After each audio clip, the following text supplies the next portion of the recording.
আসসালামু আলাইকুম, সবাইকে স্বাগতম জানাচ্ছি। কম সময়ে এবং অল্প উপকরণে তৈরি সুজির পিঠার রেসিপিটি দেখার জন্য। আর সুজির পিঠা তৈরি করা একদমই সহজ, আর অতিথি আপ্যায়নে এটি সেরা রেসিপি। আপনারা চাইলে সুজির পিঠা তৈরি করে 1 সপ্তাহ বেশি সময় সংরক্ষণ করতে পারেন।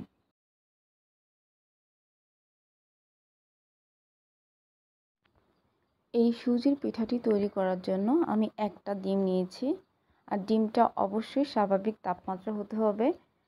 সামান্য পরিমাণ লবণ নিয়েছি, আর চিনি নিয়েছি 1/4 কাপ থেকে কিছুটা কম।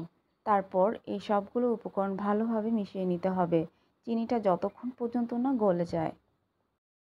চিনিটা আপনারা আপনাদের স্বাদ অনুযায়ী বাড়িয়ে বা কমিয়ে নিতে পারেন।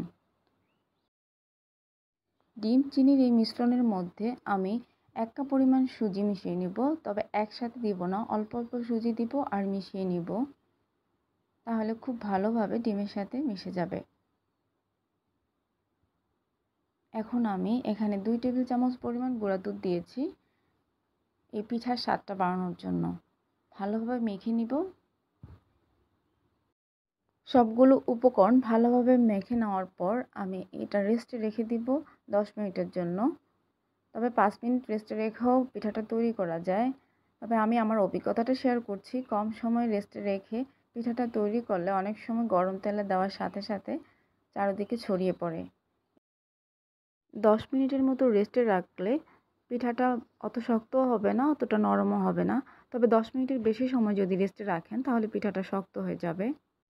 সামান্য পরিমাণ তেল হাতে মেখে নেওয়ার পর আমি পিঠাগুলো এভাবে হাতে নিয়ে গোল শেপ করে তৈরি করে নিয়েছি। আপনারা যে কোনো শেপেরই পিঠাগুলো তৈরি করে নিতে পারেন। চুলার আঁচ লো মিডিয়ামে রেখে আমি পিঠাগুলো ভেজে নেব। পিঠাগুলো তেলে ছাড়ার আগে তেলটা গরম করে নিতে হবে। তবে তেলটা গরম করার ক্ষেত্রে চুলার আঁচ লো মিডিয়ামে রেখে তেলটা গরম করতে হবে। অতিরিক্ত তাপ দিয়ে তেলটা গরম করলে সেই তেল অতিমাত্রায় গরম হয়ে যাবে, যাতে করে পিঠা দিলে তেলের মধ্যে ছাড়ার সাথে সাথে পিঠাতে কালার চলে আসবে, কিন্তু ভিতরে সিদ্ধ হবে না। পিঠার এক পাশ কিছুটা কালার চলে আসলে তারপর পিঠাগুলো উল্টে দিতে হবে। এভাবে করে উল্টে পাল্টে পিঠাগুলো ভেজে নিতে হবে। ভিডিওটি ভালো লাগলে ভিডিওতে লাইক, কমেন্ট এবং শেয়ার করতে পারেন। আর আপনাদের ফ্রেন্ড ও ফ্যামিলির সাথে আমার ভিডিওটি শেয়ার করতে পারেন।